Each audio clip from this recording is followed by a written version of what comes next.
Okay, you got both sides installed. You got this PRV audio 3.5 Super Bullet tweeter, and the other PRV audio 3.5 Super Bullet tweeter installed.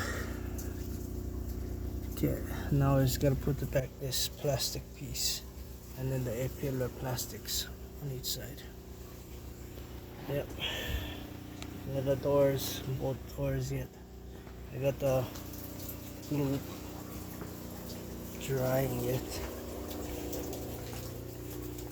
The glue drying there yet.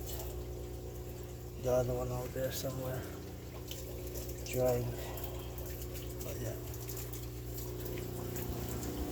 Ended up having to cut the whole thing off. Ended up cutting it all the way off with a multi-tool, all the way off that part where the 6.9 bolted to. So no 6.9 is going back in anymore, ever again. Just gonna have to be that 8 on the door the way it is already. But both sides, even that side, same thing, I had to cut it off.